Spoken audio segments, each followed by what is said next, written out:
ಅವರಲ್ಲಿ ಇಲ್ಲಿ ಶುಗರ್ ಫ್ಯಾಕ್ಟ್ರಿಗಳಿದ್ದಾವೆ, ಅವು ಮಾಡ್ತಾ ಇದ್ದಾರೆ, ನಡೆಸ್ತಾ ಇದ್ದಾರೆ. ಒಂದು ರೀತಿಯಿಂದ ಲಾಭನೂ ಮಾಡ್ಕೊಳ್ಳಿ, ಲಾಭ ಇಲ್ಲದವ್ರು ಯಾರೂ ಮಾಡ್ಲಿಕ್ಕೆ ಹೋಗೋದು ಜಗತ್ತಿನಲ್ಲೇ. ಜೊತೆಗೆ ಅದು ಉಳಿಯುವಂಥದ್ದು, ಅದೇ ಕಾಲಕ್ಕೆ ರೈತರಿಗೆ ಸಮಯಕ್ಕೆ ತಕ್ಕಂಗೆ ಬಿಲ್ ಸಿಗುವಂಥದ್ದು ಎಲ್ಲರೂ ಮಾಡಿದಂಥ. ಇದು ಕೇವಲ ಒಂದೇ ಎರಡು ಫ್ಯಾಕ್ಟ್ರಿಗೆ ಮಾತಾಡುವಂಥ ವಿಷಯ ಅಲ್ಲದು.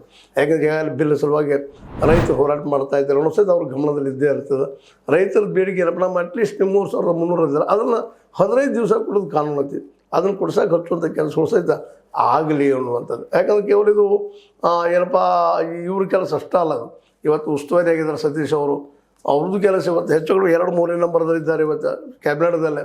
ಇಂಥ ಸಚಿವರು ಈ ಒಂದು ಅದರಲ್ಲೂ ಬೆಳಗಾವಿ ಜಿಲ್ಲೆಯಲ್ಲಿ ಈ ಶುಗರ್ ಇಂಡಸ್ಟ್ರಿ ಜಬರ್ದಸ್ತ್ ಅದ.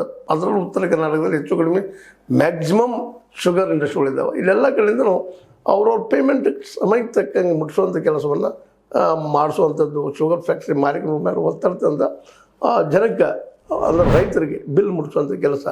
ಬಿಲ್ಲ ಯಾವಾಗ ಮುಟ್ಟಬೇಕಂದ್ರೆ ಅದು ಕಬ್ಬು ಹಚ್ಚಿದ 15 ದಿವಸ ಇದು ಕಾನೂನು ಅಲ್ಲ. ಅಂಥ ಕೆಲಸ ಮಾಡಿಸೋದು ಸಹಿತ ಇನ್ನಷ್ಟು ಕಾಳಜಿ ವಹಿಸಲಿ.